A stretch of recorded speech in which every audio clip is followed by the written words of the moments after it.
जी, अस्सलाम वालेकुम स्टूडेंट्स। आज हम कर्नल ऑफ होमोमॉर्फिज्म के बारे में पढ़ेंगे कि ये होता क्या है और इससे रिलेटेड कुछ दो तीन हम एग्जांपल्स करेंगे। I am doctor Mohammad Arfan Ali. तो चलें स्टार्ट करते हैं। ये वैसे ग्रुप थ्योरी का जो आप लोग कोर्स पढ़ रहे हैं MTH 633, उसका मॉड्यूल नंबर 98 है। तो उसकी यहाँ पर हम डिटेल से एक्सप्लेनेशन देंगे, ठीक है। तो चलें स्टार्ट करते हैं डेफिनेशन से। कर्नल जो है वो बेसिकली ग्रुप होमोमॉर्फिज्म से इसका ताल्लुक होता है। तो सबसे पहले आप लोगों ने एक होमोमॉर्फिज्म लेना है। So let phi is a homomorphism. तो सबसे पहले तो देखिए, हमने ये जो फाई है ये हमने एक होमोमॉर्फिज्म सपोज किया है जो कि ग्रुप जी से ग्रुप एच के दरमियान है। Now you already know what is group homomorphism. अगर आपको नहीं पता तो आप थोड़ा सा जाके पीछे जो वीडियोस हैं MTH 633 के, वो आप देख सकते हैं उसकी डेफिनेशन। ठीक है, एक सर्टेन कंडीशन है वो सेटिस्फाई होती है। तो ग्रुप होमोमॉर्फिज्म बेसिकली एक मैपिंग होती है from one group to another. तो यहाँ पे फर्स्ट ग्रुप आपका जी है, ठीक है, यहाँ पर, और दूसरा ग्रुप आपका कैपिटल एच है। तो जो कर्नल होता है इसको हम फाई से डिनोट करते हैं, द कर्नल ऑफ फाई, जिसको हम KER फाई से डिनोट करते हैं, sorry, the kernel of phi. ठीक है, तो ये इसकी नोटेशन है कर्नल ऑफ फाई की, जिसको हम KER फाई और ब्रैकेट के अंदर फाई को लिखते हैं, और इसकी जो डेफिनेशन है मैथमेटिकली उसको हम इस तरह से लिख सकते हैं कि फिर उसके बाद मैं एक्सप्लेनेशन दूंगा इसकी। तो देखें, ये इसकी डेफिनेशन है। बेसिकली यहाँ पर आप देखें ब्रैकेट के अंदर क्या लिखा हुआ है कि कर्नल ऑफ फाई जो है वह बराबर होता है ग्रुप जी के एलिमेंट्स के बराबर, यानी ग्रुप जी के वो element such that K phi of G is equal to E of H. What is E of H? E of H basically आप समझ लें कि ये जो सेकंड ग्रुप है कैपिटल एच, इसका ये आइडेंटिटी एलिमेंट है। जाहिर है जो ग्रुप होता है उसके अंदर आइडेंटिटी एलिमेंट मौजूद होता है। ग्रुप जी के अंदर भी आइडेंटिटी एलिमेंट मौजूद है और ग्रुप एच के अंदर भी आइडेंटिटी एलिमेंट मौजूद है। ठीक है, तो इसको डिफ्रेंशिएट करने के लिए हमने ई के नीचे छोटा सा सबस्क्रिप्ट में एच लिखा हुआ है। तो यहाँ पर इसकी डेफिनेशन ये है कि ग्रुप जी के वो एलिमेंट्स, यानी जो आपका फर्स्ट ग्रुप है जो कि कैपिटल जी है, उसमें से आपने वो एलिमेंट्स चूज करने हैं जिसका image under this mapping phi वो किसके बराबर हो? ई एच के बराबर हो। ठीक है, और यहाँ पर ई एच क्या है? वो आइडेंटिटी एलिमेंट है ग्रुप का। सो इन अदर वर्ड्स हम कह सकते हैं कि जो कर्नल होता है बेसिकली ये ग्रुप जी के उन तमाम एलिमेंट्स पर मुश्तमिल होता है जो कि दूसरे ग्रुप एच के अंदर आइडेंटिटी पर मैप हो रहे हों। ठीक है, इसको हम इस तरह से लिख सकते हैं कि इन अदर वर्ड्स, ठीक है, the kernel consist of all elements in G that are map to the identity element of H. इसको समझने के लिए एक हम वेन डायग्राम की मदद से मैं आपको समझाता हूँ इसको कि इसका क्या मतलब है, ताकि आप लोगों को ज़्यादा इजीली समझ आ जाए। फॉर एग्जांपल ये जो हमारे पास एक वेन डायग्राम है ये ग्रुप जी को रिप्रेजेंट कर रहा है, और ये जो दूसरा हमारे पास सर्कल है इसको हम कह देते हैं this is a group H. अब ग्रुप जी में काफ़ी सारे एलिमेंट्स पड़े हुए हैं, लाइक इसमें आइडेंटिटी पड़ा हुआ है। ठीक है, हर ग्रुप का एलिमेंट जो है वो आइडेंटिटी तो लाजमी होता है। और लेट्स से इसके एलिमेंट्स पड़े हुए हैं x1 x2 x3 up to so on xn। ये एक फाइनाइट ग्रुप है जिसके अंदर ये एलिमेंट्स पड़े हुए हैं, और आइडेंटिटी एलिमेंट है h। इसके अंदर भी आइडेंटिटी एलिमेंट पड़ा होगा इसका, जिसको हम ई एच से डिनोट कर रहे हैं।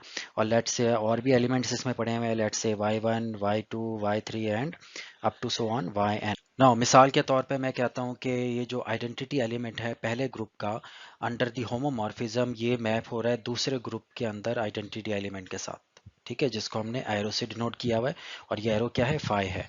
और लेट से x1 का जो इमेज है वो भी ई आ रहा है, यानी x1 भी मैप हो रहा है आइडेंटिटी पे। और लेट से ये जो x2 है ये भी आइडेंटिटी में मैप हो रहा है, और x3 जो है वो y1 पे मैप हो रहा है, और xn जो है लेट से yn पे मैप हो रहा है ना। ये हमने एक जनरल सी कोई होमोमॉर्फिज्म ले ली है। अगर आप यहाँ पर देखें जो फर्स्ट ग्रुप का एलिमेंट है जी ई जी, यानी आइडेंटिटी x1 x2 x3, इनमें से आप देखें कि कौन से एलिमेंट्स ऐसे हैं जो कि दूसरे ग्रुप में आइडेंटिटी पे मैप हो रहे हैं।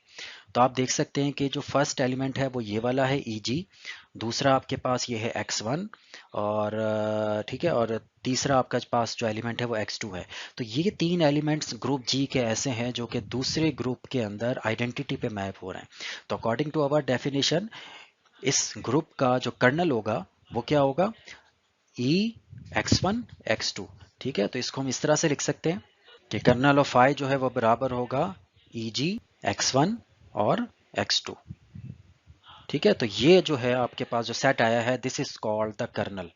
ठीक है, तो होपफुली आप लोगों को ये समझ आ गई होगी। तो बेसिकली कर्नल कोई इतनी मुश्किल चीज़ नहीं होती है। कर्नल बेसिकली ग्रुप जी के उन एलिमेंट्स को कहते हैं जो कि दूसरे ग्रुप के अंदर आइडेंटिटी पर मैप हो रहे हों। तो ऐसे जो एलिमेंट्स का सेट होता है उसको हम कहते हैं, this is called the kernel of the homomorphism.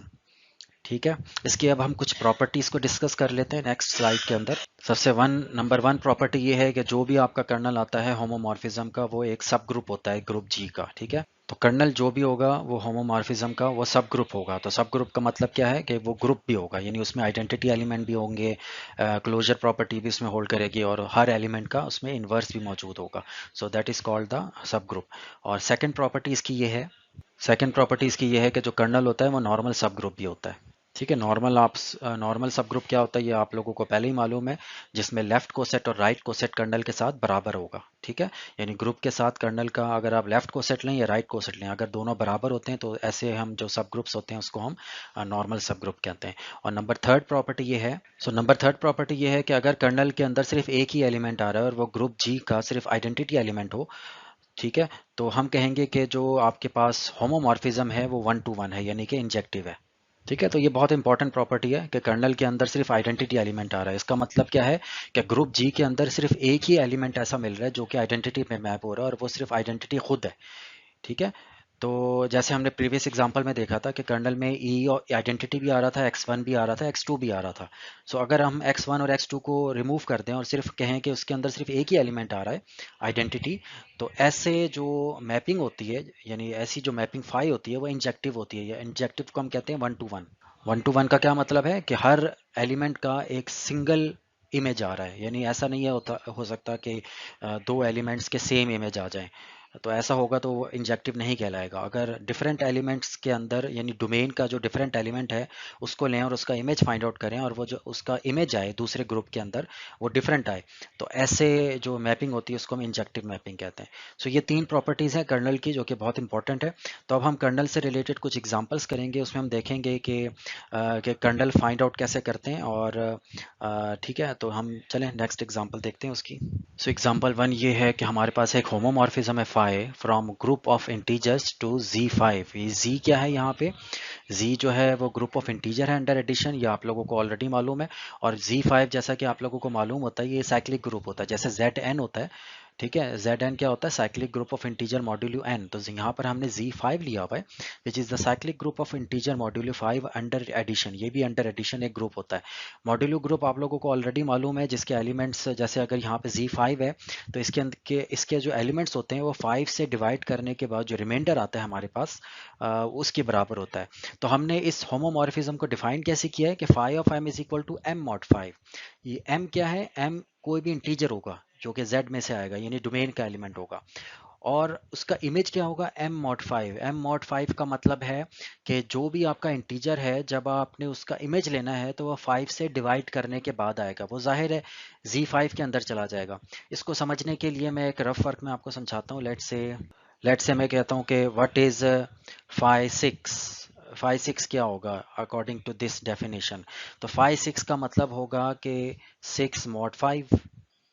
अब 6 मॉड 5 का मतलब है जब आप 6 को 5 से डिवाइड करेंगे तो रिमाइंडर क्या आएगा?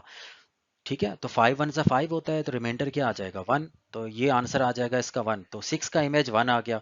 इसी तरह अगर मैं कहूँ कि व्हाट इज 5 7, तो 5 7 का क्या मतलब है? जब आप 7 को 5 से डिवाइड करेंगे then what is the remainder? तो जब आप 5 को 7 से डिवाइड करते हैं तो 5 1 से 5 हो जाता है, और 7 माइनस 5 2, तो यहाँ पर 2 आ जाएगा। सिमिलरली अगर आप मैं कहूँ कि 5 व्हाट इज 5 ऑफ 10, तो 10 क्योंकि 5 से पूरा पूरा डिवाइड हो जाता है, यानी 5 2 ज़ा 10, तो रिमाइंडर कुछ भी नहीं होगा, तो जीरो आ जाएगा, रिमाइंडर जीरो। तो ये इसका मतलब है। तो ये जो हमारे पास डेफिनेशन लिखी हुई है कि phi of m is equal to m mod 5, इसका मतलब है जो भी आपका इंटीजर होगा उसमें आपने जब 5 से डिवाइड करना है तो जो अभी आंसर आ रहा है उसका जो रिमाइंडर है वो उसका इमेज होगा। तो ये हमारा एक होमोमॉर्फिज्म है। तो हमने ये फाइंड आउट करना है कि according to this homomorphism what is the kernel of this homomorphism. अच्छा, यहाँ पर आप एक चीज़ नोट करें, ये जो Z5 है, ये Z5 क्या है? बेसिकली Z5 बेसिकली जो इसके एलिमेंट्स होते हैं वो आप लोगों को पता है, वो ये होते हैं 0 1 2 3 4 तक। ठीक है, जैसे अगर Z6 होता तो ये 0 1 से लेकर 5 तक जाता। ये बेसिकली क्लासेस होती हैं सारी की सारी, यानी कि रिमाइंडर होता है। जब आप 5 से उसको डिवाइड कर रहे होते हैं। ठीक है, तो इसमें जो आइडेंटिटी एलिमेंट है वो ये 0 है। This is the identity element of Z5।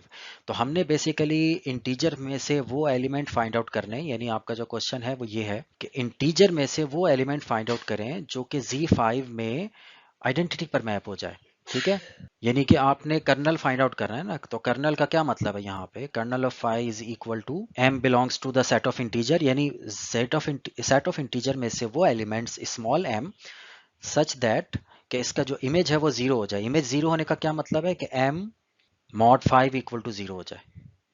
सो अब आप देखिए, अंदाजा लगा सकते हैं कि कौन कौन से एलिमेंट्स का जो इमेज है वो जीरो होगा। लेट से यहाँ पर मैंने 5 ऑफ 10 को जीरो पुट किया था, तो 10 भी इसका मतलब है कर्नल में चला गया।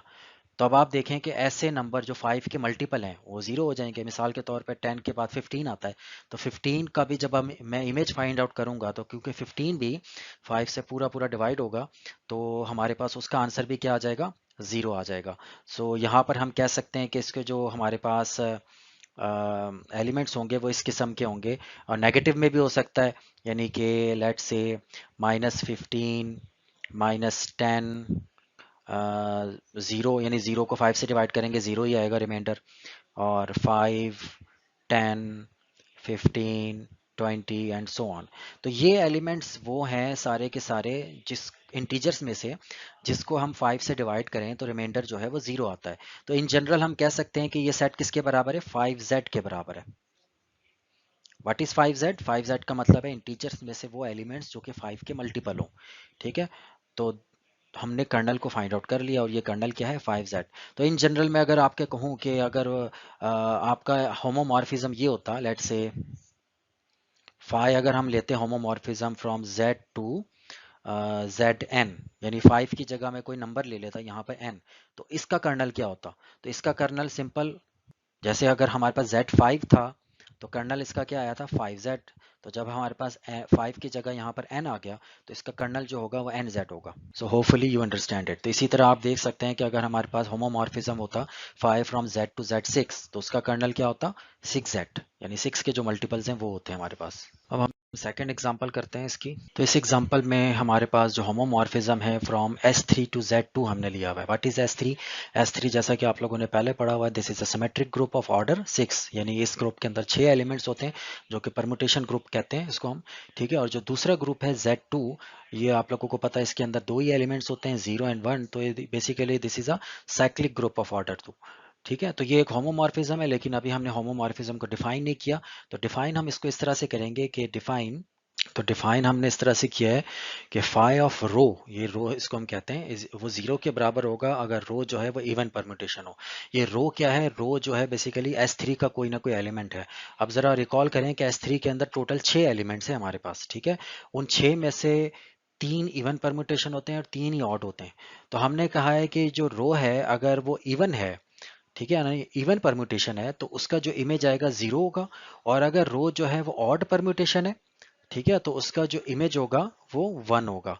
तो थोड़ा सा रिकॉल कर लें, what is S3 hair, S3 के कौन कौन से एलिमेंट्स एग्जिस्ट करते हैं, यानी कि कौन से एलिमेंट्स होते हैं। ठीक है, S3 के अंदर ये 6 एलिमेंट्स हैं। अब 6 में से आपको पता है हाफ जो होते हैं वो इवन परम्यूटेशन होते हैं और हाफ ही ऑड होते हैं। इवन परम्यूटेशन का मतलब ये होता है कि उसको आप product of even number of transpositions की फॉर्म में लिख सकते हैं, और ऑड परम्यूटेशन का मतलब है कि उसको आप ऑड नंबर ऑफ ट्रांसपोजिशंस की फॉर्म में लिख सकते हैं। आप ट्रांसपोजिशन क्या है ये आप लोगों ने ऑलरेडी प्रीवियस लेक्चर्स में पढ़ा हुआ है। So what is kernel here, kernel क्या होगा इसका, कर्नल वो होगा जो इवन परम्यूटेशन होगा। ठीक है, तो कर्नल में हमारे पास S3 के वो एलिमेंट्स होंगे जिसको हमने सिग्मा कहा है कि सच दैट उसका जो इमेज हो वो जीरो होगा। अब जाहिर है इमेज उसी सूरत में जीरो होगा ना कि अगर वो जो परम्यूटेशन है वो इवन हो, क्योंकि अकॉर्डिंग टू द डेफिनेशन वो अगर परम्यूटेशन आपका इवन है तभी उसका जो इमेज है वो जीरो आ रहा है यहाँ पे। ठीक है, तो हमने बेसिकली इवन, यहाँ पे हमारा टास्क क्या है, हमारा टास्क ये है कि जो S3 के एलिमेंट्स हैं जो कि टोटल 6 हैं, इनमें से हमने वो परमुटेशंस ढूंढने हैं जो कि इवन होंगे। ठीक है, सो सबसे पहले हम देखते हैं कि कौन कौन से इवन हमारे पास यहाँ पे परमुटेशन है। तो सबसे पहले देखें यहाँ पर आइडेंटिटी आ रहा है, तो आइडेंटिटी जो है वो इवन होता है, क्यों, क्योंकि उसमें कोई भी ट्रांसपोजिशन मौजूद ही नहीं होती। सो हेयर जो फर्स्ट परमुटेशन है आपका, यानी कि 1 2 3, तो ये वैसे भी आप लोगों ने याद रखना है कि जो भी आइडेंटिटी परम्यूटेशन होता है, यानी कि वन, जिसको हम कहते हैं one one, two two, three three, ये हमेशा इवन होता है। क्यों? क्योंकि इसमें ट्रांसपोजिशन होती नहीं है, यानी जीरो ट्रांसपोजिशन होती है। तो जीरो भी एक इवन नंबर है। ठीक है, अब हम चेक करते हैं कि जो सेकंड आपके पास एलिमेंट है वन टू थ्री, क्या ये इवन है या ऑड है। तो वन टू थ्री का क्या मतलब है? वन टू थ्री का मतलब होता है कि जो वन है वो टू पर मैप कर रहा है, टू जो है वो थ्री पर मैप कर रहा है, और ये जो थ्री है ये दोबारा वन पर चला जाएगा, तो थ्री वन पर मैप कर रहा है। ठीक है, अब इसको हमने प्रोडक्ट ऑफ ट्रांसपोजिशन की फॉर्म में लिखनी है, यानी परमुटेशन ऑफ लेंथ टू। तो इसको लिखने का तरीकाकार ये होता है कि हमारे पास ये जो ट्रांसपोजिशन परमुटेशन है वन टू थ्री, इसको हम इस तरह से लिखेंगे कि वन जो है ये वाला, ये थ्री पर मैप हो जाएगा, और इसी तरह ये वाला जो वन है ये दोबारा किस पे चला जाएगा? टू पर। सो देखें, ये जो हमारे पास परमुटेशन है ये प्रोडक्ट ऑफ टू ट्रांसपोजिशन के फॉर्म में लिखा गया है, जो कि हमारे पास इवन है। तो इसका मतलब है ये जो हमारे पास एक परमुटेशन है ये भी इवन परमुटेशन है। उसके बाद हम चेक करते हैं ये जो वन थ्री टू है ये हमारे पास क्या है। सो वन थ्री टू को भी आप देखें कैसे लिख सकते हैं। ये वाला जो वन है ये टू पर जाएगा, तो ये हो जाएगा वन टू, और ये वाला जो वन है ये थ्री पर जाएगा फिर। ठीक है, तो ये हो जाएगा वन थ्री। तो ये भी देखें transposition of length, permutation of length two, यानी दो परमुटेशन के प्रोडक्ट की फॉर्म में है, विच इज आल्सो इवन। अच्छा, बाकी जो आपके पास परमुटेशन हैं जैसे कि ये टू थ्री है, ये ऑलरेडी ट्रांसपोजिशन है। ठीक है, इज अ ट्रांसपोजिशन, क्योंकि इसकी जो लेंथ है वो वन है। इसको हम मजीद प्रोडक्ट ऑफ ट्रांसपोजिशन की फॉर्म में नहीं लिख सकते। तो इसका मतलब है ये तो ट्रांसपोजिशन एक खुद है, तो वन है ना ट्रांसपोजिशन, इसकी तादाद क्या है? वन। तो ये ऑड हो जाएगा।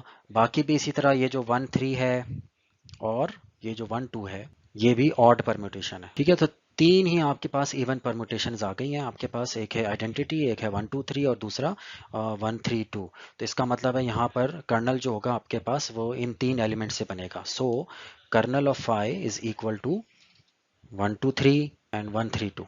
सो ये आपका क्वेश्चन यहाँ पे कंप्लीट हो जाता है। अच्छा, एक चीज़ आप लोगों को अगर रिकॉल में करवा दूँ, अगर आप लोगों को याद नहीं है कि अगर कोई परम्यूटेशन है उसको प्रोडक्ट ऑफ ट्रांसपोजिशन की फॉर्म में कैसे लिखते हैं। ठीक है, इसको मैं अलहदा से आपको लिख रहा हूँ। मिसाल के तौर पे आपके पास एक परम्यूटेशन है, let's say A1 A2 up to AN, कोई भी जनरल परम्यूटेशन ले लिया।